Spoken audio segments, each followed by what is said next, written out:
In this video, we'll show you how to turn messy qualitative data into clear, comparable numbers using sentiment analysis, all within Excel. We're back in Excel now to do a sentiment analysis. Here's some data from Bright MLS. A lot of it is quantitative data. And here is some qualitative data, the agent remarks and the public remarks. For this data set, I'm also going to want to figure out what the condition is of each property. I want to determine if the property is in clean and green, and I want to find out if there's a barn. None of these elements of comparison are noted in the quantitative data that was harvested. Therefore, we're going to use the agent remarks and the public remarks to do a sentiment analysis to see if we can figure that out.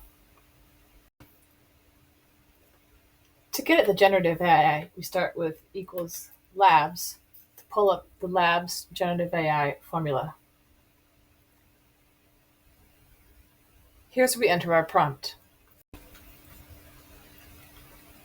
Here in the prompt, we're going to write to read the agent remarks and the public remarks and determine the condition of the property. The response needs to be one word, which is going to be excellent, average, poor, or unknown. So that if it's undetermined what the condition is, the model will give back unknown instead of hallucinating an answer. Then we're going to use the ampersand, and we're going to select the entire agent remarks column.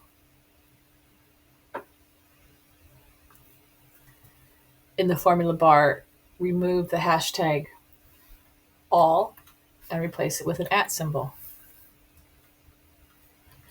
Then we're going to go to the second column and select all of the public remarks.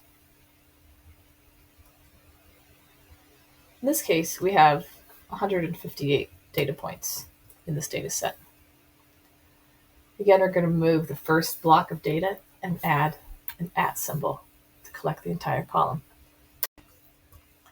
Pretty directly, it's populated the condition of all of these properties based on the comments. Some of them you can see still say busy. And the further down you go down the list, the more busy you will encounter. This is the model still working. And as you watch it, you'll see them begin to populate in as the answers supply themselves. That's good. We're going to let that keep cooking.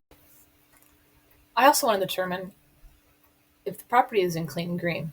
So we're going to add a similar formula here in the clean and green column.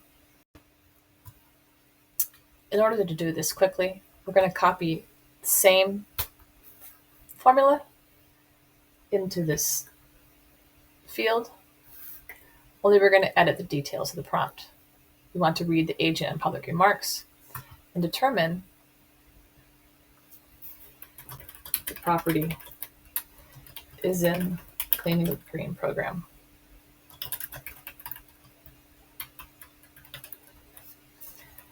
We also still want the response to be with one word: yes, no, or unknown. And hit return. Finally, in the barn column, we're going to paste the prompt a third time and edit the prompt to look for barns.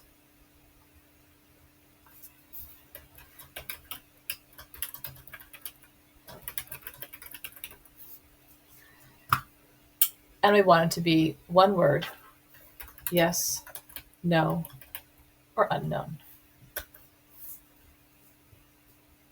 And this is going to cook through all of these elements. As you can see, we go down here, the first column, condition, is still wrapping up.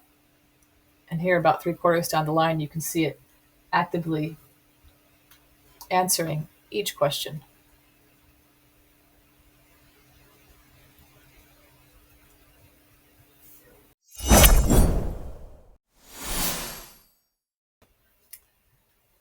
It's done filling out all the answers now. And you can see for condition, clean and green, and barn, we've now gotten to the bottom of all three stacks with answers for every property. It looks like in this case it's because there are no agent remarks, so it has nothing to read.